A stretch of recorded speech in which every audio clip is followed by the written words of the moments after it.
Hi guys, welcome to Ace English और मैं हूँ Megha. Today is our fourth lecture, चौथा क्लास है हमारा। और जैसा मैंने पिछले क्लास में भी आपको बताया था, आज हम फोकस करेंगे वर्ब्स के बारे में।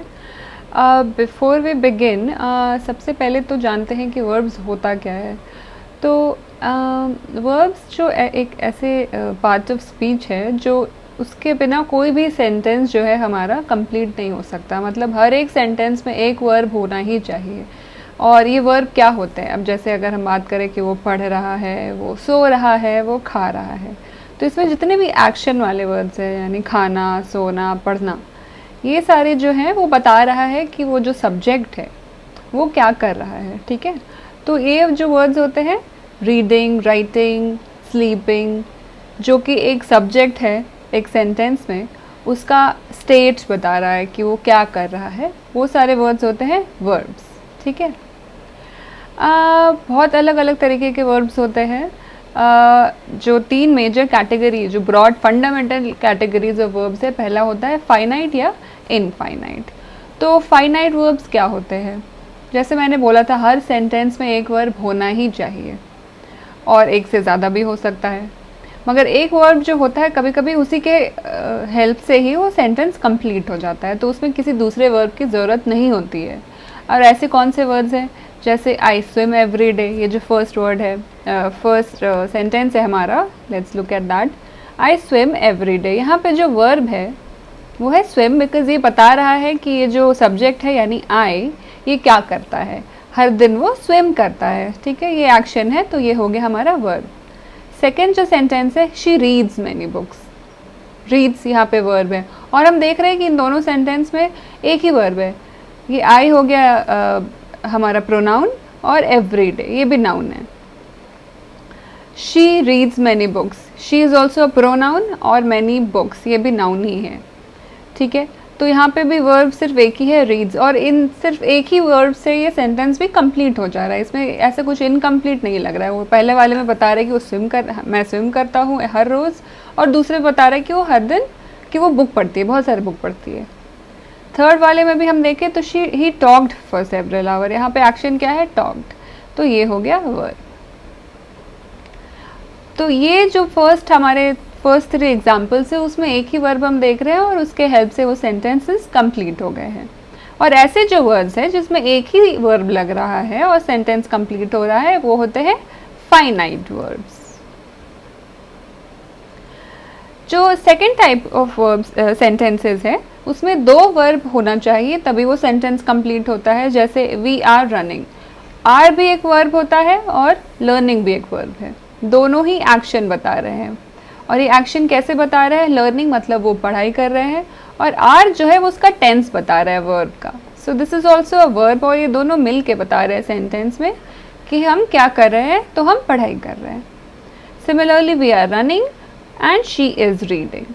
तो ये जो आर और इज़ है, ये हम आगे भी चलेंगे तो पता चलेगा हमें कि ये दोनों भी वर्ब्स ही होते हैं। बहुत ही कॉमन वर्ड्स है, और पता नहीं हमने कभी इसके बारे में ऐसा सोचा है कि नहीं, बट ये दोनों भी वर्ब्स ही होते हैं। और किस तरह के वर्ब्स है वो हम आगे जाके उसको देखेंगे। और तो यहाँ पे हम देख रहे हैं कि 2 वर्ब्स चाहिए हमें एक सेंटेंस पूरा करने के लिए, और इसीलिए इस तरह के जो सेंटेंसेस है जिसमें एक वर्ब की दूसरे वर्ब पे डिपेंडेंसी है सेंटेंस कंप्लीट करने के लिए, उनको हम कहते हैं नॉन फाइनाइट। ठीक है, जो सेकेंड कैटेगरी ऑफ वर्ब है वो है ट्रांजिटिव और इनट्रांजिटिव। और ये जानना हमें इसलिए ज़रूरी है कि जितने भी वर्ब्स हम देखेंगे सेंटेंस में, वो एक ना एक चीज़ होता है, या तो वो फाइनाइट होता है या इनफाइनाइट होता है, या तो वो ट्रांजिटिव होता है या इनट्रांजिटिव होता है। सो ट्रांजिटिव क्या होता है? ही इज़ रीडिंग अ बुक, ये जो फर्स्ट सेंटेंस है वो हम देखते हैं। सो इसमें बता रहे हैं कि ही इज़ रीडिंग, एक बुक पढ़ रहा है। सेकेंड सेंटेंस है the people watch the game and I was eating a cake. अब इन तीनों में क्या सिमिलैरिटी है? इसमें ये बता रहे हैं कि जो वर्ब यहाँ पहले सेंटेंस में है रीडिंग, ये एक नाउन से अटैच्ड है। तो ये जो रीडिंग का जो एक्शन है वो एक चीज़ से हो रहा है, वो हो रहा है book. He is reading a book. तो reading a book, reading is a verb and book is the object जिसमें वो एक्शन हो रहा है, वो बुक पढ़ रहा है। जो सेकेंड सेंटेंस है पीपल वॉच्ड द गेम, सो यहाँ पे वर्ब है वॉच्ड और उसके साथ जो एक्शन हो रहा है जिस ऑब्जेक्ट पे वो है द गेम, ठीक है। और ये जो थर्ड सेंटेंस है eating a cake, eating is the verb, वो एक्शन हो रहा है किस पे, केक पे। तो ऐसे जो सेंटेंसेस है जिसमें एक वर्ब किसी सब्जेक्ट पे डिपेंडेंट है, यानी कि एक वर्ब के साथ इमीडिएटली एक ऑब्जेक्ट फॉलो कर रहा है और जो एक्शन डिस्क्राइब कर रहा है वो वर्ब वो उस ऑब्जेक्ट पे हो रहा है, तो ऐसे सेंटेंसेस होते हैं ट्रांजिटिव। तो यहाँ पे हम देखेंगे कि वर्ब से वो सेंटेंस एंड नहीं हो रहा है, वर्ब किसी चीज़ पे एक्शन डिस्क्राइब कर रहा है और उस चीज़ यानी उस ऑब्जेक्ट पे, यहाँ पे जैसे बुक हो गया, गेम हो गया, केक, उससे सेंटेंस एंड हो रहा है। इसका जो दूसरा टाइप का जो वर्ब होता है वो होता है ट्रांजिटिव। यहाँ जो पहला अगर हम देख रहे हैं, जो यहाँ पे इनफैक्ट फोर्थ सेंटेंस जो है द डॉग रैन अवे, सो यहाँ पे जो रैन है यानी कि वो भाग गया, this is an action, run, running का एक्शन है ये, and he ran away. But यहाँ पे कोई भी एक जो वर्ब है उसके बाद कोई एक ऑब्जेक्ट नहीं बताया जा रहा है जिस पे वो एक्शन हो रहा है, सिंपली बोल रहे हैं कि वो भाग गया, ठीक है।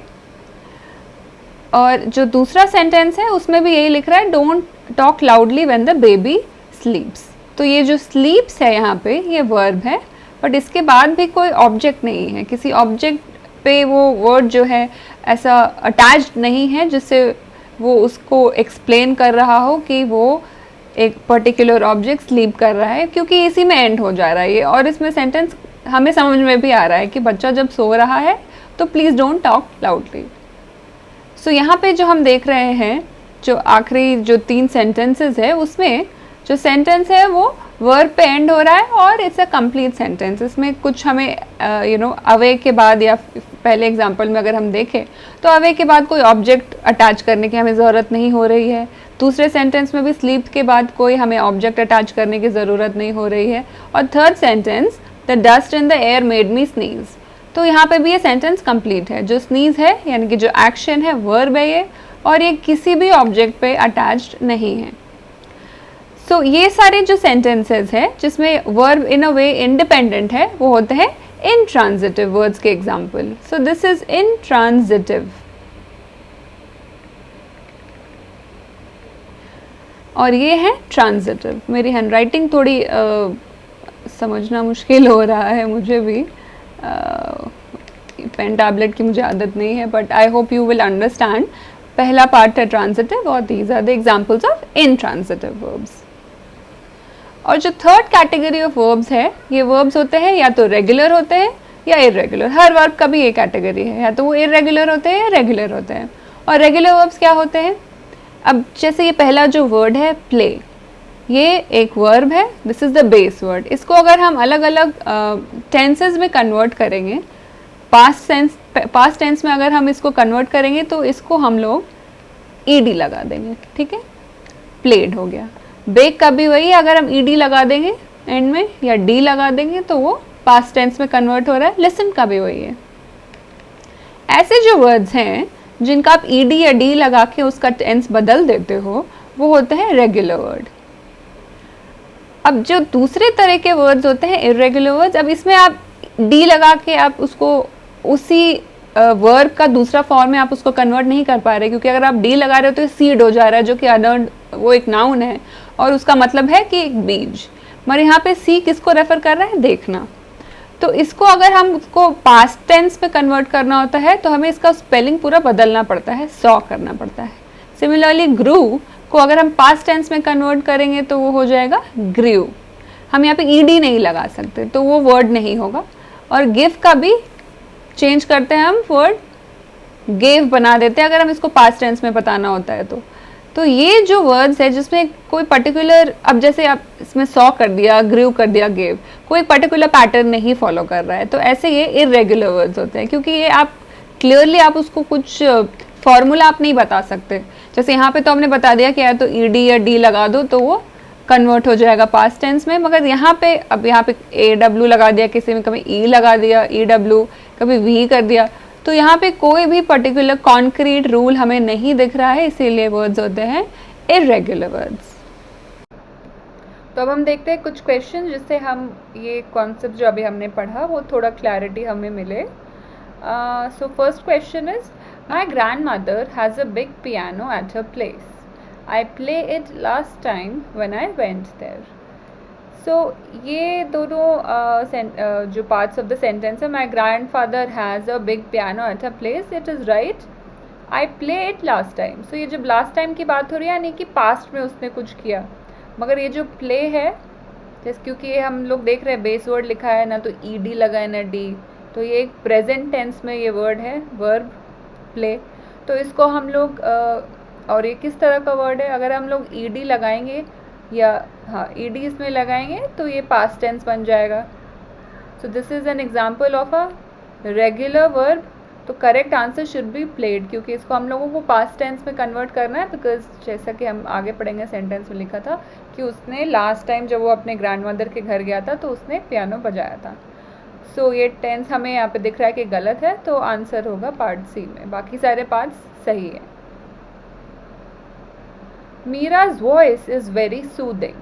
At Krishna's birthday last year, she sang a melodious poem which brought tears in my eyes. So ये फर्स्ट पार्ट भी ठीक है, करेक्ट है. सेकेंड पार्ट जो है कृष्णा's birthday लास्ट, ये भी ठीक है. She sang a melodious poem. तो ये भी लिख रहा है लास्ट ईयर, जो ये जो फ्रेज है यहाँ पे सेंटेंस में, लास्ट ईयर मतलब पिछले साल की बात करें, यानी पास्ट टेंस में चल रहा है. शी सिंग, तो ये जो सिंग है but this is a present tense, ये बेस वर्ड है. और ये वर्ब जो है ये इसको हमें चेंज करना पड़ेगा, इसको पास्ट टेंस बनाना पड़ेगा. बट इसमें हम लोग जैसे लास्ट वर्ड जो था, लास्ट क्वेश्चन में जो वर्ड था प्ले, ईडी लगा दिया बिकॉज वो रेगुलर था तो वो पास्ट टेंस बन गया. मगर ये जो वर्ड है इसमें SINGED हम नहीं लगा सकते, this is N irregular word. तो इसीलिए इसको अगर पास्ट टेंस में हमें कन्वर्ट करना पड़ेगा तो हम क्या लिखेंगे, she sang. So this is the correct way of changing the word sing to its past tense. तो सैंग होगा, इसीलिए आंसर हमारा सी होगा क्योंकि वहाँ पे एरर है. सो बढ़ते हैं हम थर्ड क्वेश्चन पे. The new math teacher makes the classes very interesting while explaining concepts. We learning a lot in school. तो यहाँ पे क्या कहना चाह रहा है कि भाई हमारा जो न्यू मैथ्स टीचर है बहुत अच्छा है, वो क्लासेस बहुत इंटरेस्टिंग बनाता है जब भी एक्सप्लेन्स करता है कॉन्सेप्ट्स, और हम बहुत कुछ सीख रहे हैं स्कूल में. तो ये पार्ट तो ठीक है, सेकेंड पार्ट भी ठीक है और थर्ड भी ठीक है. जो लास्ट पार्ट है, we learning a lot in school, तो वी लर्निंग, लर्निंग जो है हमारा वर्ब है, यहाँ पे एक्शन हो रहा है. मगर ये हम देख रहे हैं कि सेंटेंस थोड़ा इनकम्प्लीट लग रहा है. We learning a lot in school, learning यहाँ पे जिस तरह से यूज़ हुआ है जो verb, this is a non finite verb, इसीलिए ये अकेले में जो है सेंटेंस में उतना मीनिंगफुल नहीं हो रहा है. सो ऐसे जो हमने देखा था अभी नॉन फाइनाइट वर्ब्स में एक और वर्ब चाहिए होता है जो उसका ऑक्सिलरी वर्ब होता है, जो उसको हेल्प करता है सेंटेंस को कंप्लीट और ग्रामेटिकली करेक्ट बनाने के लिए. तो यहाँ पे हमें चाहिए एक वर्ब, और यहाँ पे होना चाहिए वी आर, बिकॉज वो कह रहा है कि हम बहुत कुछ सीख रहे हैं स्कूल में. तो ये प्रेजेंट टेंस में कंटिन्यूस टेंस है, बिकॉज इसमें ING जो लगा है वर्ब में, दिस इज़ एन इंडिकेटर कि एक कंटिन्यूस टेंस है, कि हो रहा है अभी भी. ठीक है, तो यहाँ पे आर होगा और आंसर डी होगा, बिकॉज एरर यहाँ पे दिख रहा है. ठीक है. Fourth question, I was eating for dinner last night with my friends. It was the most delicious dish I had in months. So I was eating for dinner. अब यहाँ पे कुछ लग रहा है मिसिंग है. I was eating for dinner, in eating is our verb here, but यहाँ पे क्या ईट कर रहे हैं ये क्लियर होके समझ में नहीं आ रहा. I was eating for dinner, we were eating something for dinner होना चाहिए. तो यहाँ पे कुछ एक वर्ड मिसिंग है, या तो होना चाहिए आई was eating a burger for dinner last night. तो ये हमें दिख रहा है कि एरर पार्ट ए में है, क्योंकि ये जो वर्ब है ईटिंग फॉर डिनर, जैसे हमने अभी जब हम कॉन्सेप्ट्स भी देख रहे थे, जो कुछ वर्ड्स होते हैं वो in it self stand alone अगर होने पे उनका मीनिंग उतना क्लियर नहीं आता है, तो उसको कुछ एक ऑब्जेक्ट से अटैच करना होता है हमें. और ये किस तरह के वर्ड्स होते हैं, हाँ ये होते हैं ट्रांजिटिव वर्ड्स. तो ट्रांजिटिव वर्ड्स जो होते हैं उसमें एक ऑब्जेक्ट हमें फॉलो करना चाहिए वर्ब के बाद. तो यहाँ पे वो मिसिंग है, इसीलिए ये एरर हमें ए में दिख रहा है। तो या कुछ भी हो सकता है, मुझे तो नहीं पता इन्होंने क्या खाया, but I was eating may be a sandwich, may be a burger, may be pasta for dinner last night with my friends. It was the most delicious dish I had in months. तो error हमें दिख रहा है A में। तो अभी जो हम लोगों ने चार, इनफैक्ट 6 जो हमने बात की थी, जो फंडामेंटल कैटेगरीज ऑफ वर्ब्स है, इसके अलावा भी कुछ कैटेगरीज है वर्ब्स के जो बहुत ही इंपॉर्टेंट हैं। अच्छा, ये जो 6 वर्ब्स है वो इसलिए इंपॉर्टेंट है बिकॉज जितने भी वर्ब्स अभी हम देखेंगे सेंटेंसेस में, वो इन तीनों में से किसी एक कैटेगरी में होते ही हैं। या तो वो फाइनाइट होंगे या नॉन फाइनाइट होंगे, या तो ट्रांजिटिव होंगे या इनट्रांजिटिव होंगे, रेगुलर होंगे या इरेगुलर होंगे। तो ये बिल्कुल फंडामेंटल है वर्ब्स के। जितने भी वर्ब्स अभी हम आगे देखने वाले हैं वो इन तीनों में से कैटेगरी में किसी में एक में आते हैं वो। ओके, और अब बढ़ते हैं बाकी कैटेगरीज ऑफ वर्ब्स के तरफ। सो ये जो कैटेगरीज ऑफ वर्ब्स हैं ये डिफरेंट स्टेट या डिफरेंट एक्शन जो हैं इस सेंटेंस में वो हमें बताते हैं। तो ये जो कुछ भी अगर एक्शन होता है या कोई भी जो सब्जेक्ट है वो किसी स्टेट में है, तो ये जो वर्ब्स यूज़ होते हैं सेंटेंस में वो उसको डिस्क्राइब करते हैं। ठीक है, तो पहला जो कैटेगरी है इसके अंडर वो है एक्शन वर्ब। अब जैसे ये जो एग्जांपल यहाँ पे दिया हुआ है, आई रैन टू स्कूल, तो यहाँ पे हमें दिख रहा है कि रैन ये वर्ब है क्योंकि ये रनिंग के बारे में बता रहा है, रन यानी दौड़ना। सो यहाँ पे जो सब्जेक्ट है आई, ही रैन टू स्कूल। ठीक है, तो ये क्लियरली हमें एक्शन बता रहा है। तो रैन में जब भी हम ये वर्ड सुनते हैं तो कोई कन्फ्यूजन नहीं होता है कि ठीक है ये इसका मतलब दौड़ना ही है। ठीक है, अभी जो सेकेंड जो टाइप का वर्ड होता है स्टेटिव वर्ड, ये स्टेट बताता है, स्टेट ऑफ बीइंग। जैसे यहाँ पे आई एम हंग्री, तो ये जो एम है ये वर्ब है। ठीक है, तो और इसके अलग अलग एग्जाम्पल्स भी होते हैं, जैसे ही सीम्स एंग्री, सीम्स मतलब वो पता लग रहा है कि वो स्टेट में है। ठीक है, तो ऐसे जो भी वर्ड्स है जो सब्जेक्ट जो स्टेट में है वो बताता है, तो वो स्टेटिव वर्ब्स होता है। जो थर्ड वर्ब होता है वो है लाइट वर्ब। अब ये जो एग्जाम्पल है डू योर होमवर्क, तो इसमें क्या है वर्ब, तो ये जो पहला वर्ड है डू, ये तो वर्ब है, मगर इससे हमें ये जो सिर्फ अगर हम लोग डू जो वर्ड है इसको हम सिर्फ इंडिविजुअली देखें तो इससे हमको क्लियर नहीं होता है। डू मतलब अगर लिटरली तो होता है करना, इज़ डूइंग समथिंग, मगर यहाँ पे जो लिखा हुआ है डू योर होमवर्क मतलब होमवर्क करो।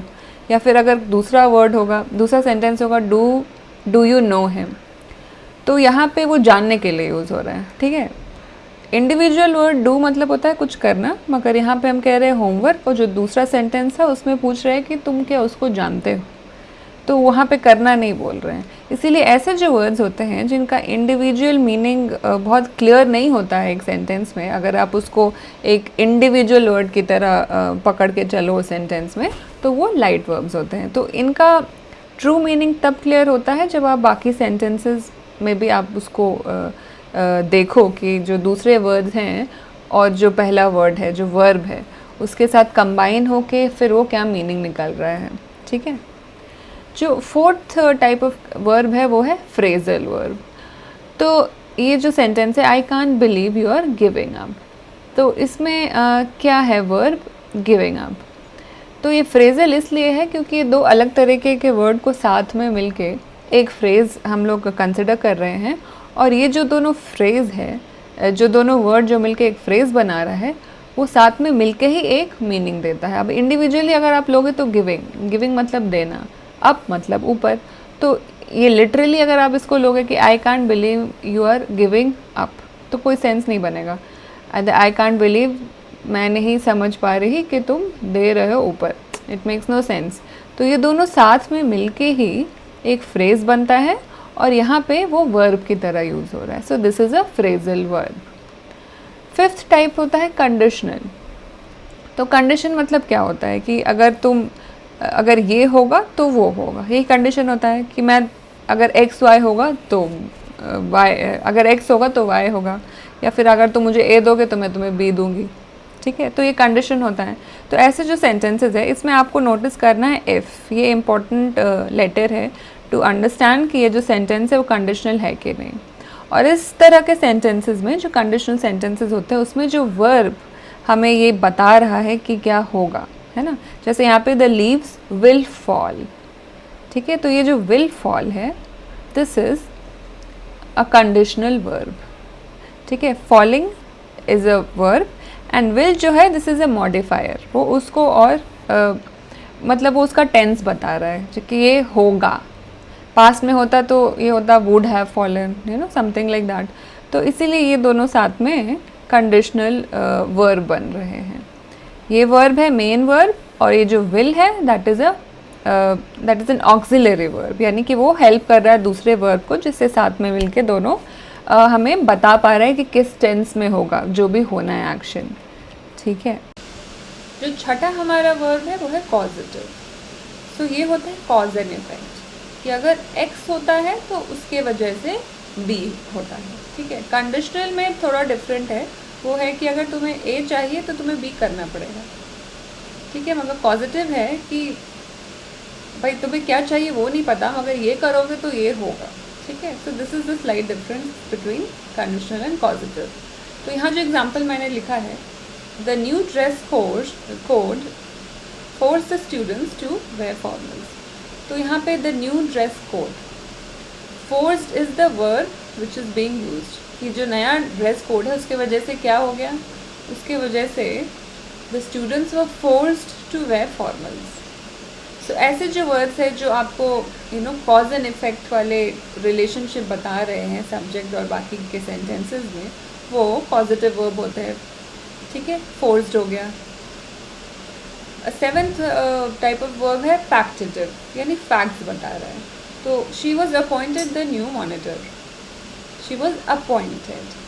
सो ये जो अपॉइंटेड है this is what happened, she was appointed the new monitor, और एक फैक्ट बता रहा है। इसमें आप कुछ कॉज एंड इफेक्ट नहीं देख रहे हो, इसमें कुछ कंडीशन भी नहीं है, कोई फ्रेजल वर्ड भी नहीं है ये। सो ये आपको बस एक मेयरली फैक्ट बता रहा है कि भाई इसका चुनाव हो गया as a new monitor, she was appointed the new monitor. Reflexive verbs, I accidentally burnt myself. अब यहाँ पे हो रहा है रिफ्लेक्शन, जो हम लोगों ने नाउन के टाइम पे भी हम लोगों ने पढ़ा था व्हाट इज़ रिफ्लेक्शन। अगर ये my self, one self, himself type की अगर वर्ड यूज़ हो रहा है सेंटेंस में, इसका मतलब खुद से ही कुछ हो रहा है, यानी कि सब्जेक्ट भी मैं ही हूँ और कुछ अगर एक्शन हो रहा है तो वो भी मुझी पे हो रहा है, ठीक है। सो यहाँ पे जो वर्ब है वो है बर्न। सो ऐसे आप ये जो वर्ब्स होते हैं रिफ्लेक्सिव वर्ब्स, ये आप नोटिस करना, जो प्रोनाउंस ऐसे जो होता है जिसमें सेल्फ लगा रहता है, ठीक है, my self, one self, him self, ये जो रिफ्लेक्सिव प्रोनाउंस है उसके साथ यूज़ होते हैं रिफ्लेक्सिव वर्ब्स। सो इस तरह से हम देखेंगे कि जो भी सेंटेंसेस होते हैं इस तरह के सेंटेंसेस हम पाए जाएंगे इंग्लिश में, और कैसे उनका वर्ब जो होता है वो कैसे प्लेस्ड होता है सेंटेंसेस में, ये हमें बताता है ये कैटेगरीज ऑफ वर्ब्स में। Okay, and before we move on to the questions, it is important कि हम थोड़ा समझ लें टेंसेस के बारे में। And why is that important? Because verbs जो होते हैं वो एक बेस वर्ड होता है और उसको आप चेंज करते हैं थोड़ा, और इस चेंज वाले प्रोसेस को कहते हैं इन्फ्लेक्शन। तो एक गिवन सेंटेंस में डिपेंडिंग अपॉन कि वो क्या टेंस में आप उसमें बात कर रहे हो, कि क्या कुछ पास्ट में हुआ वो आप बता रहे हो, या कुछ अभी प्रेजेंट में हो रहा है ये आप बता रहे हो, या कुछ होने वाला है ये आप बता रहे हो। So depending on this tense, यानी कि प्रेजेंट, पास्ट या फ्यूचर, आप वर्ब को थोड़ा सा चेंज करते हैं, ठीक है। तो कंटिन्यूस टेंस होता है मतलब जो कंटिन्यू हो रहा है, तो उसमें आईएनजी लगा रहता है। देखो आप यहाँ पे भी प्रेजेंट, पास्ट हो या फ्यूचर हो, अगर कंटिन्यूस है तो उसमें आईएनजी बेस वर्ड में लगा रहेगा। तो यहाँ पे बेस वर्ड क्या है? कुक। तो वो कैसे चेंज हो रहा है? अगर हम कंटिन्यूस टेंस में बात कर रहे हैं, प्रेजेंट मतलब अभी जो चल रहा है, तो आई एम कुकिंग। पास्ट में मतलब आई वॉज कुकिंग, अभी मैं नहीं कर रही थी, मैं कुक कर रही थी। फ्यूचर, मैं कुक करूँगी, आई विल बी कुकिंग, ठीक है। तीनों में कुकिंग यूज हो रहा है, ING। और क्या डिफाइन कर रहा है कि वो कौन से टेंस में है? Am, was and will. इससे हमें पता चल रहा है कि वो प्रेजेंट में हो रहा है, पास्ट में हो रहा है या फ्यूचर में होगा। उसके बाद आता है परफेक्ट टेंस, यानी कि ये कुछ हो चुका है ऑलरेडी पास्ट में। सो प्रेजेंट परफेक्ट टेंस क्या होता है, दैट आई हैव कुक, कि मैंने कुक कर लिया है। पास्ट में क्या होगा, आई हैड कुक, यानी मैंने कुक किया था। फ्यूचर में होगा आई विल हैव कुक, यानी मैं कर लूँगी, मैं कुक कर लूँगी। सो ये हो गया। आप देखोगे कुक को जो बेस वर्ड है उसमें ईडी लगाया हुआ है। जब भी परफेक्ट टेंस की बात करते हैं, डिपेंडिंग अपॉन वो फ्यूचर है, पास्ट या प्रेजेंट, उसमें ईडी लगेगा बेस वर्ड में। और यहाँ पे डिफाइनिंग वर्ड्स क्या हैं जो डिसाइड कर रहे हैं कि भाई ये प्रेजेंट, पास्ट या फ्यूचर है, have, had and will.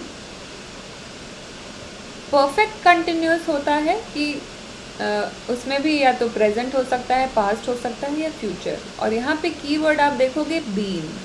Been सभी में जगह में यूज होगा। I have been, I had been या आई विल हैव बीन। और इसमें भी जो बेस वर्ड है वो हमेशा ing लगा के एंड होगा, cooking. So present perfect continuous tense मतलब क्या हो गया कि आई हैव बीन कुकिंग, कि मैं ये कुक कर रही हूँ काफ़ी टाइम से। पास्ट क्या हो गया कि आई हैड बीन कुकिंग, मैंने काफ़ी टाइम तक मैंने ये कुकिंग किया। और future I will have been cooking, यानी कि मैं कुछ टाइम तक मैं ये कुकिंग करूँगी। या किसी सेंटेंस पे डिपेंड करेगा कि मैं इतने टाइम तक कुक करूँगी। तो ये आगे हम देखेंगे सेंटेंसेस में। ये थोड़ा इम्पॉर्टेंट है, इसके बेसिस पे ही हम जो अभी एरर करेक्शन करेंगे उसमें हम ये नोट करेंगे कि टेंसेस करेक्ट है कि नहीं।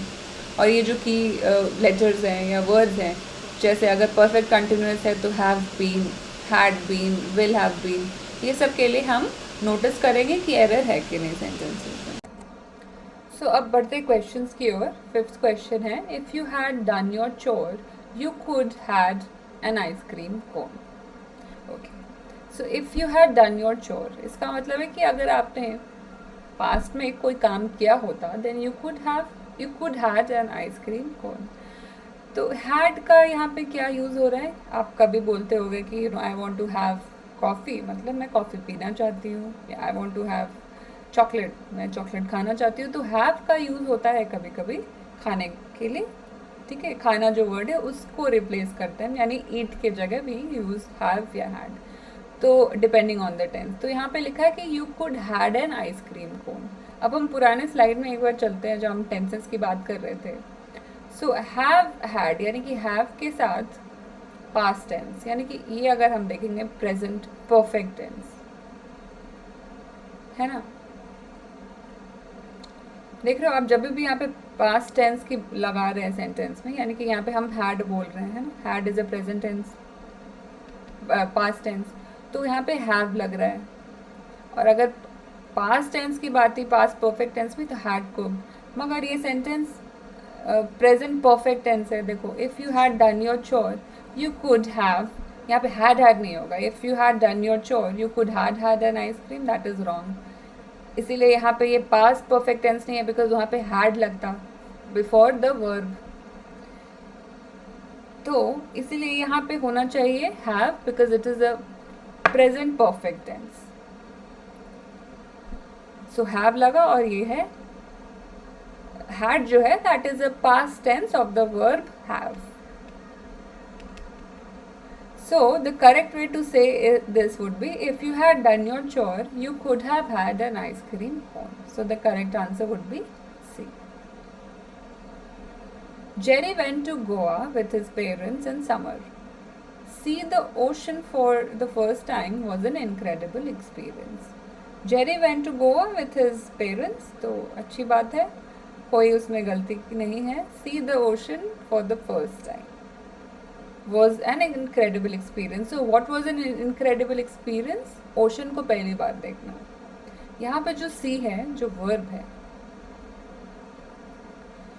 सी हो गया, मतलब शी सॉ, यानी ये एक्शन है, वर्ब है सी, और ये प्रेजेंट टेंस का एक्शन है। मगर यहाँ पे कुछ डिस्क्राइब हो रहा है, तो यहाँ पे आइडियली नाउन होना चाहिए था, बिकॉज उस वर्ड को जो सब्जेक्ट है that was an incredible experience. तो यहाँ पे सी जो वर्ब है उसे हमें नाउन में चेंज करना पड़ेगा, और ऐसा हमने नाउन वाले जो चैप्टर थे उसमें भी कवर किया था। इसको नाउन में चेंज करने के लिए हम लोग इसमें आईएनजी लगाएंगे, सो ये जेरेंड बन जाता है। सो यहाँ पे करेक्ट आंसर होना चाहिए seeing the ocean for the first time was an incredible experience. तो एरर हमें दिख रहा है सी में। Jerry went to the hill station, he loved the scenery as the car driving on the road through the mountains. Jerry went to the hill station, this is fine. He loved the scenery as the car driving on the road through the mountains. अब यहाँ पे जो verb है driving, as the car driving, हमने ये जब हम पहला स्लाइड देख रहे थे वर्ब का इंट्रोडक्शन में, ये जो स्टैंड अलोन है यहाँ पे ड्राइविंग, ये ग्रामेटिकली करेक्ट नहीं हो रहा है। ऐसे कौन से वर्ब्स होते हैं ये होते हैं नॉन फाइनाइट, तो they can not exist on their own. तो इसको एक हेल्पिंग वर्ब चाहिए होता है to make the grammar right in that sentence. तो यहाँ पे क्या होना चाहिए, he love the scenery as the car was driving on the road through the mountains. जो फाइनाइट वर्ब होते हैं they don't need any other verb, वो अकेले ही सेंटेंस को कंप्लीट कर सकते हैं। मगर जो नॉन फाइनाइट वर्ब है जहाँ पे जैसे ड्राइविंग है, उसके लिए we will need a modifying verb, an auxiliary verb. यहाँ पे होगा was to make it complete. तो as the car was driving on the road through the mountains. तो एरर हमें दिख रहा है सी में। Question 8. The flight will take in an hour. They wanted to reach the airport on time, so they left for the airport early. The flight will take. What will the flight take? In an hour. तो ये हमें लग रहा है कि बात हो रही है कि फ्लाइट उड़ेगी। तो यहाँ पे कुछ मिसिंग है। यहाँ पे will take जो है, तो एक फ्रेज यहाँ पे हम नोटिस कर सकते हैं कि will take का मतलब नहीं होता है उड़ना। Take off is a word, एक फ्रेजल वर्ब है जिसका मतलब होता है उड़ना। So the flight will take off in an hour, यहाँ पे एक मिसिंग है। They wanted to reach the airport on time, so they left for the airport early. बाकी सारे जो सेंटेंस के पार्ट हैं वो करेक्ट है। एरर हमें दिख रहा है ए में, क्योंकि यहाँ पे एक फ्रेजल वर्ब होना चाहिए to convey the meaning of the sentence कि the flight will take off, यानी फ्लाइट उड़ना चाह रही है। अगर होता द फ्लाइट विल फ्लाई, तो फ्लाई अगर वर्ब होता तो that is a complete action verb, उसमें समझ में आ रहा है कि उड़ रहा है। मगर यहाँ पे लिखा है the flight will take off, ठीक है, टेक लिखा है तो ऑफ आएगा टू मेक इट कंप्लीट। तो यहाँ पे आंसर होगा A. Tom asked Mary if she had left for the meeting, I am still cook, so I am going to be a little late, she replied. So Tom asked Mary if she had left for the meeting, which is a perfectly fine statement. I am still cook. तो ये जो cook है यहाँ पे, ये एक noun की तरह लग रहा है सेंटेंस में, that I am still cook. तो इसका मतलब कुछ क्लियर नहीं हो रहा कि मैं अभी भी शेफ हूँ तो I am going to be late, doesn't make sense. So I am still cooking. I am still cooking. और ये कौन सा टेंस है? Still cooking. Continuous टेंस है ये। सो एंड प्रेजेंट कंटिन्यूस है। आई एम स्टिल कुकिंग, ये एम पे आप नोटिस करिए, एम मतलब प्रेजेंट टेंस होता है। So I am still cooking, तो आइडियली करेक्ट यहाँ पे वर्ड होना चाहिए cooking to make it a verb. यहाँ पे कुक एक नाउन की तरह यूज हो रहा है। सो एरर हमें दिख रहा है सी में। So the next question is question 10. My father bakes our class a batch of cupcakes, everyone loved them and requested him to bake some more. So जो पहला पार्ट हम देख रहे हैं वो प्रेजेंट टेंस में, my father bakes our class, और जो सेकेंड पार्ट है एवरीवन लव देम, तो अगर वो अभी किया है तो पहले कैसे एवरीबॉडी विल लव देम. तो यहाँ पे हमें एरर दिख रहा है, ये जो वर्ब है इसमें एरर हमें दिख रहा है, बिकॉज बाकी सारा जो सेंटेंस है वो पास्ट टेंस के बारे में बात कर रहा है, बट यहाँ पे बिकॉज हमने बेक्स लगा दिया है, यानी कि जो बेस वर्ड है बेक, उसमें अगर हमने सिर्फ एस डाला है तो ये प्रेजेंट टेंस की बात कर रहे हैं. तो इसको पास्ट टेंस करने के लिए हमें लगाना पड़ेगा डी. तो क्या होगा correct? My father baked our class a batch of cupcakes, everyone loved them and requested him to bake some more. So error हमें दिख रहा है ए में. Exercise is crucial for a healthy life. I walk around the park a few times this morning. The breeze was cool and pleasant. Exercise is crucial for a healthy life, and even I agree. Yeah, exercise is very healthy. Even I work out every day for 30 minutes. So exercise is a very crucial. और आप भी पढ़ाई के साथ साथ exercise ज़रूर किया करें, ठीक है. Exercise is crucial for a healthy life. I walk around the park a few times this morning. The breeze was cool. तो ये हमें थोड़ा आइडिया लग रहा है कि ये जो सेंटेंस है the breeze was cool and present की पास्ट की कुछ बात हो रही है. बट यहाँ जो है I walk around the park, this is present tense, I walk. तो यहाँ कुछ तो एरर है. So I walked around the park अगर हम करें, यानी कि वॉक जो है बेस वर्ड, उसमें अगर हम ईडी लगा देंगे तो ये पास्ट टेंस हो जाएगा और तभी थोड़ा ये कोहेरेंट हो जाएगा, बिकॉज ये जो आखिरी पार्ट है सेंटेंस का वो पास्ट की बात कर रहा है. तो क्या होना चाहिए? आई walked around the park a few times this morning, the breeze was cool and pleasant. तो ये जो वर्ब है बेस वर्ब वॉक, इसको हम लोग पास्ट टेंस में कन्वर्ट करेंगे ईडी लगा के.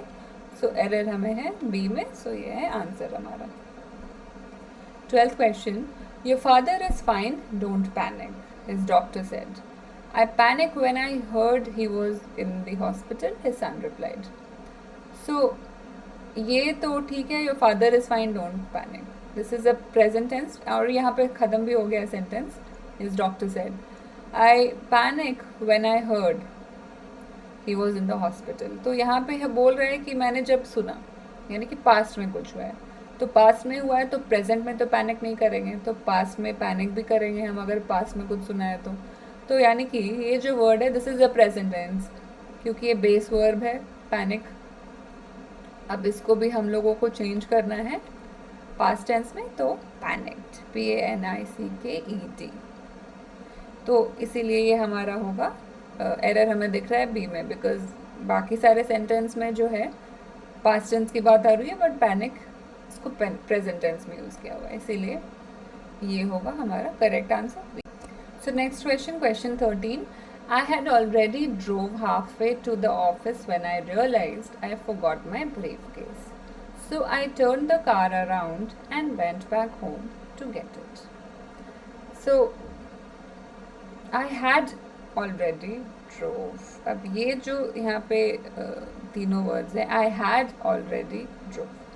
तो जब भी हैड या हैव लगा होगा सेंटेंस में तो हम सिंपल पास्ट टेंस यूज़ नहीं करते हैं. तो ये बेस वर्ड क्या है? ड्राइव. और एक और चीज़ हम नोट करेंगे, ये जो वर्ब है this is a verb, right? Drive, driving.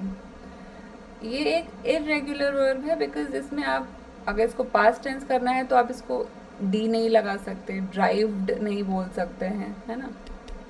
This is N irregular word, इसका पास्ट टेंस हो गया तो ड्रोव हो गया या ड्रिवन होगा. तो आई ड्रोव हाफवे ये करेक्ट सेंटेंस है, मगर जब भी हैव या हैड लगता है तो यहाँ पे सिंपल पास्ट टेंस हम यूज़ नहीं करेंगे. तो यहाँ पे हम क्या यूज़ करेंगे? Driven. So I had already driven halfway to the office when I realized. तो यहाँ पे एरर हमें दिख रहा है ए में. आंसर क्या होना चाहिए? ड्रिवन होना चाहिए, यहाँ ड्रोव नहीं होगा.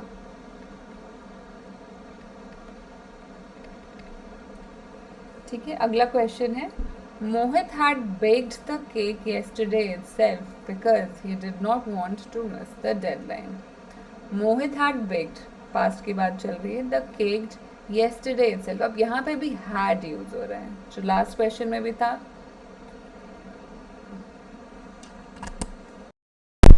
सो यहाँ पे भी हैड यूज हो रहा है, लास्ट क्वेश्चन में भी हैड यूज हुआ था, मगर यहाँ पे जो वर्ब है ये दिस इज बेक, जो बेस वर्ड है ये एक रेगुलर वर्ब है. इस यानी कि इसको अगर हम लोगों को पास्ट में चेंज करना है तो बेक्ड कर देंगे हम लोग.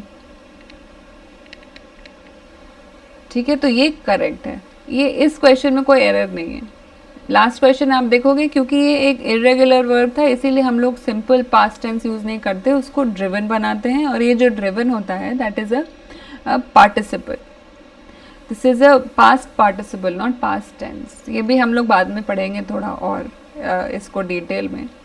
बट ये हमें ध्यान रखना है कि अगर इरेगुलर वर्ड है तो यहाँ पे हम लोगों को सिंपल पास्ट टेंस हम लोग नहीं लगा सकते हैं, जैसे कि हमने यहाँ पे किया है क्वेश्चन 14 में baked.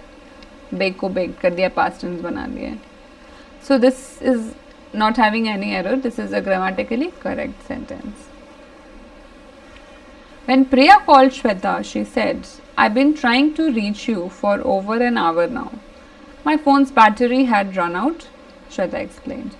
When Priya called Shweta, she said, I've been trying to reach you. I've been trying. ये क्या कह रहा है कि मैं पास्ट में प्रिया ने बोला उसको कि मैं तुम्हें फ़ोन करे जा रही थी काफ़ी बार पास्ट में, पर तुमने फ़ोन नहीं उठाया. 1 घंटे से इनफैक्ट ट्राई कर रही थी. तो ये कौन सा टेंस हो गया हमारा? Been trying. Let us look at the slide again. This is a very important slide. I have been trying ना. सो कहाँ पे हमें दिख रहा है वैसे? I have been trying. Have है यानी कि प्रेजेंट. ये हमें ध्यान रखना है. प्रेजेंट मतलब हैव, पास्ट मतलब हैड, एंड फ्यूचर मतलब विल हैव. करेक्ट. और cooking, ing. So let's look at that example again. When Priya called Shweta, she said, I've been trying to reach you. So यहाँ पे हमें दिख रहा है कि have missing है. I have been trying, और ये हमारा present perfect continuous tense because ये ing भी लगा हुआ है और यहाँ पे have होगा. For over an hour now, my phone's battery had run out. यहाँ पे I had been trying to reach you for over an hour now use नहीं होगा बिकॉज यहाँ पे देखो आप जो रेस्ट ऑफ द सेंटेंस पढ़ेंगे I have been trying to reach you for over an hour because ये नाउ जो यहाँ पे है मतलब वो अभी तक कर रही थी और 1 घंटा हो चुका है इस बात को, इसने छोड़ा नहीं है. So I have been trying to reach you for an over an hour now. I had been trying to reach you तब होता कि वो करने की कोशिश कर रही थी फिर उसने छोड़ दिया. पर यहाँ पे वो कहना चाह रही है कि मैं तुम्हें 1 घंटे से ट्राई करे जा रही हूँ, इसीलिए यहाँ पे हैव बीन ट्राइंग होगा और एरर हमें दिख रहा है बी में. Next question is question 16. Jitu wanted to create a good impression with his boss, so he said that he be working on Saturday also. So ये कह रहा है कि फ्यूचर में भी कुछ काम करेगा, यानी कि ये जो हम टेंस समझ में आ रहा है वो है फ्यूचर कंटिन्यूअस टेंस. और फ्यूचर कंटिन्यूअस टेंस में फिर अगर हम वो स्लाइड याद करेंगे तो यहाँ पे it will always be. So he said that he will B. Will be हमेशा यूज़ होता है जब भी हम फ्यूचर कंटिन्यूअस टेंस की बात करते हैं तो इसीलिए यहाँ पे हम देख रहे हैं कि विल मिसिंग है. सो एरर है हमारा सी में. बढ़ते हैं नेक्स्ट क्वेश्चन पे. Question number 17. Priya asked Jeetu if he would be able to complete the assignment by Tuesday morning. Jeetu said, I have finished by that. तो ये क्या समझ में आ रहा है कि प्रिया पूछ रही है कि भाई तुम अगले ट्यूसडे मॉर्निंग तक ये असाइनमेंट कंप्लीट कर लोगे या नहीं, यानी फ्यूचर की बात हो रही है. सो पहला पार्ट तो ठीक है, लास्ट पार्ट पे अब आते हैं. Jitu said I have finished by that time. So ये कौन सा टेंस में बोल रहा है? I will have finished. ठीक है, तो यानी कि it's a future perfect tense because ये जो हम देख रहे हैं ईडी लगा है. Finish is the base verb. Correct. और अगर फिनिशिंग होता तो ये कंटिन्यूअस होता, फ्यूचर कंटिन्यूअस टेंस. बट यहाँ पे ईडी लगा हुआ है. ईडी हम जानते हैं कि प्रेजेंट टेंस पे होता है. ठीक है, फ्यूचर परफेक्ट टेंस पे होता है. तो यहाँ पे होगा, और जब फ्यूचर परफेक्ट टेंस लगा रहता है तो यहाँ पे always it is I will have. It is always यहाँ पे विल लगा रहता है हैव के पहले. तो ये यहाँ पे मिसिंग है. तो एरर हमें कहाँ दिख रहा है? पार्ट डी में. ये डी पार्ट है और ये एरर है. So the right statement should be Jeetu said I will have finished by that time. Question 18. She saw a cute dog's house on sale in the market, but she did not buy it because she hasn't a dog. So ये जो last part है इसको हम लोग थोड़ा analyse करते हैं. वो क्या कहना चाह रही है कि उसने क्यूट डॉग्स का हाउस देखा बट उसने ख़रीदा नहीं बिकॉज शी रियलाइज कि उसके पास डॉग नहीं है. इसको अगर हम कहना चाहते कि उसके पास डॉग है तो हम क्या लिखते? That she has a dog. Right, she has a dog. मगर हम कहना चाह रहे कि she doesn't have a dog. तो यहाँ पे इस स्टेटमेंट में क्या कर दिया है कि हैज़ अगर पॉजिटिव है तो हैज़ नॉट को यहाँ पे इन्होंने लिख दिया है, हैज़न्ट उसका उल्टा है, इसका नेगेटिव स्टेटमेंट है, मतलब उसके पास नहीं है। बट ये रॉन्ग वे है of saying it. The correct way is she did not buy it because she does not have, does not. तो जब भी ऐसा पॉजिटिव स्टेटमेंट होता है जिसमें लिखा रहता है शी हैज़, तो उसको अगर हमको कहना है कि उसके पास नहीं है तो हम लोग लिखेंगे डज नॉट हैव। और this is for singular. How do we know that? Is because ये शी की बात हो रही है and she is for one person only, right. And अगर ये प्लूरल हमें करना होता तो हम लिखते do not, that they do not have, ठीक है। बट चूंकि यहाँ पे सिंगुलर है तो the correct way to say it would be because she does not have a dog. So यहाँ पे एरर है डी में और ये हमारा correct answer. 19. As the movie was about to start, everyone wondered where Tom was. They thought he will be here by now. तो इसमें आपको एरर कहाँ दिख रहा है? As the movie was about to start, this is fine. Everyone wondered where Tom was. This is also right. They thought he will be here by now. अब ये जो है they thought. Thought क्या है? बेस वर्ड क्या है? Think. Again हम देख रहे हैं कि एक इरेगुलर वर्ड है बिकॉज अगर इसको हमको पास्ट में चेंज करना है तो हम ईडी नहीं लगाएंगे, हम क्या करेंगे, इसको थिंक से थॉट करेंगे। So they thought he will be here. क्या कहना चाह रहा है कि उनको ऐसा लग रहा है। So there is a future expectation of something happening and what is that something? That he will be here, he will come to watch the movie. तो जब भी ऐसा फ्यूचर पॉसिबिलिटी रहता है, इनएविटेबिलिटी फॉर एग्जाम्पल, या फिर something that is suppose to happen, है ना, एक्सपेक्टेशन हो या इंटेंशन हो, जो ऐसे वर्ड्स है जो ये सब बता रहे हैं, यहाँ पे बता रहा है कि फ्यूचर पॉसिबिलिटी है, राइट। तो ऐसे सेंटेंसेस में हम लोग वुड यूज़ करते हैं, नॉट विल। तो यहाँ पे होगा would instead of we. They thought he would be here by now. तो क्या लगे इनको, मतलब समझ में आया आपको कि अगर कोई फ्यूचर में कोई चीज़ होने की संभावना है, कोई चीज़ इनएविटेबल है, कोई चीज़ अनअवॉइडेबल है, कोई चीज़ एक्सपेक्टेड है, तो ऐसे जो सेंटेंसेस होते हैं उसमें हम लोग वुड यूज़ करेंगे, ना कि विल। ओके, सो एरर हमें दिख रहा है पार्ट डी में और ये हमारा आंसर रहेगा। सो द नेक्स्ट क्वेश्चन है question 20. There are a lot of fancy meals on the menu of the new restaurant, but I will rather have a hamburger. So ये सारे पार्ट्स तो ठीक है। अब हम आते हैं लास्ट पार्ट में, but I will rather. So ये जो वर्ड है rather, तो यहाँ पे कौन सा वर्ब है जिस पे हमको फोकस करना है? विल। ये बेस वर्ड है। जब भी रादर यूज़ होता है एक वर्ब के साथ, तो यहाँ पे जो विल है ये हमको चेंज करना पड़ेगा वुड में। It is always would rather, ठीक है, या शुड रादर या कुड रादर, ठीक है। ये जो बेस वर्ड है विल, शैल, कैन, ये सब यूज़ नहीं होता है विद रादर, तो it is always would rather. So error हमें दिख रहा है सी में, so this is the right answer. If I went to, अच्छा, और लास्ट क्वेश्चन में यहाँ पे अगर सूनर होता तो सूनर के साथ भी यही रूल्स अप्लाई होते हैं, ठीक है। यहाँ पे भी सूनर्स के साथ it's always would. Question 21. If I went to London after the pandemic is over, I will visit the Buckingham Palace and click pictures of the royalty. If I went to London after the pandemic is over, I will visit. तो यहाँ पे हम इस पे focus करते हैं, I will visit. So यहाँ पे क्या है, ये if हमने पहले पढ़ा था कि if कब होता है यूज़? कंडीशनल सेंटेंसेस में, ठीक है। तो जब भी कंडीशनल सेंटेंसेस आते हैं तो हम लोग we don't use will, we always use would. So यहाँ पे ये एरर हमें दिख रहा है पार्ट सी में. So this will be our answer.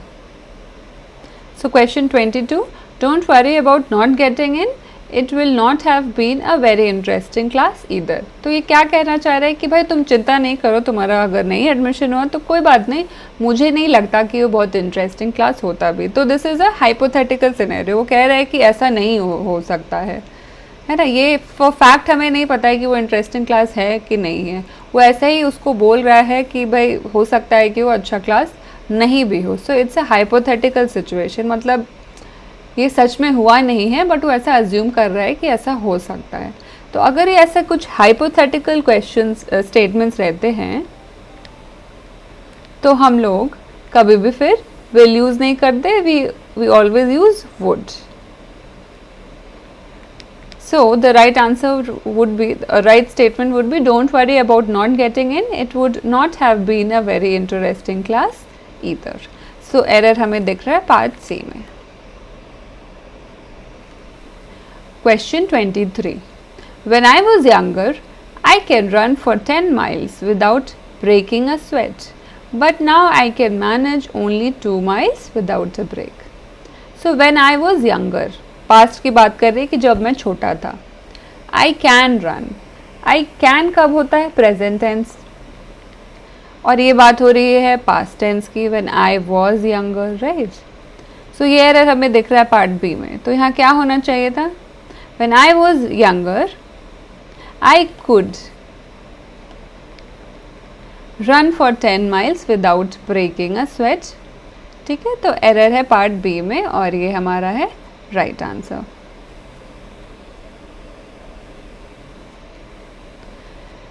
You should pack an umbrella because the forecast in the news said that it may rain today. So सारा तो करेक्ट है. यहाँ पे लास्ट पार्ट में हम आते हैं that it may rain together. This is the forecast. So forecast क्या है? forecast past में हुआ क्योंकि वो फोरकास्ट है. पहले किसी ने न्यूज़ में शायद देखा कि ऐसा न्यूज़ में बोल रहा है कि इट माइट रेन टुडे. तो जब भी पास्ट की बात हो रही है, पास्ट में अगर कोई चीज़ बोला गया है तो यहाँ पे भी हम फिर मे यूज़ नहीं करते हैं. यहाँ पे क्या यूज़ करेंगे? Might. So this will be the correct word to use here. And error हमें दिख रहा है पार्ट डी में.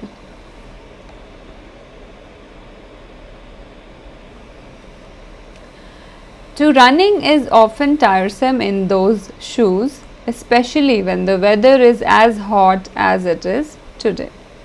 तो ये क्या कहना चाह रहे हैं कि भाई इतने गर्मी के मौसम में इन जूतों में दौड़ना बहुत ही मुश्किल है. To running, अब ये हमें एरर दिख रहा है यहाँ पे. ठीक है, To running is often tiresome. तो यहाँ पे क्या होना चाहिए? To run. ये नाउन की तरह यूज़ कर रहे हैं वर्ब को. To run is often tiresome in the shoes especially when the weather is as hot as it is today. अगर हम रनिंग यूज़ करते तो कैसे लिखते? Running is often tiresome. तो यहाँ पे टू नहीं लगाते फिर हम.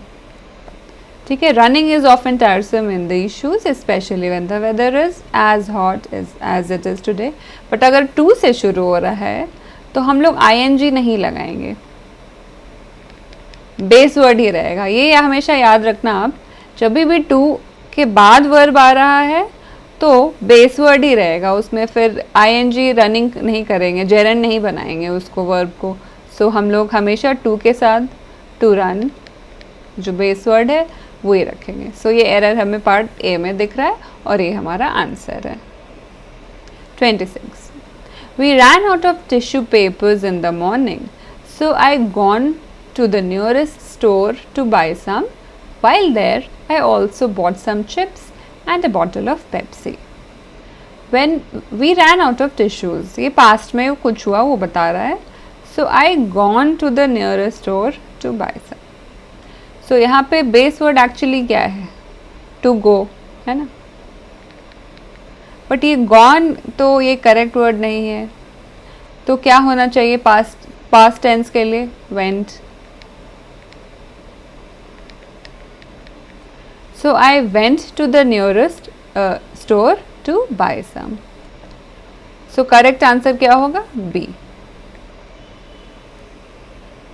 अच्छा, गॉन कब यूज होता? जब हम लिखते आई हैड गॉन. अगर यहाँ पे हैड लगा रहता सेंटेंस में, जो कि यहाँ पे हम देख रहे हैं मिसिंग है, नहीं है, तो फिर ये गॉन रहेगा, है ना.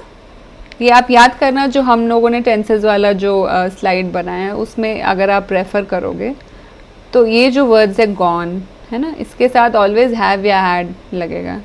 ठीक है, और यहाँ पे वो नहीं है, इसीलिए आइडियली यहाँ should be went. So I went या आई हैड गॉन, ये दो ऑप्शन हैं जो करेक्ट हो सकते हैं. So I gone, this is wrong, and so our answer is B. I think the pasta from the new restaurant was not good. She has feeling unwell since the time she ate it. I think the pasta from the new restaurant was not good. This is grammatically correct. She has feeling unwell since the time she ate it. अब ये क्या है? Feeling. अभी base word क्या है? Feel.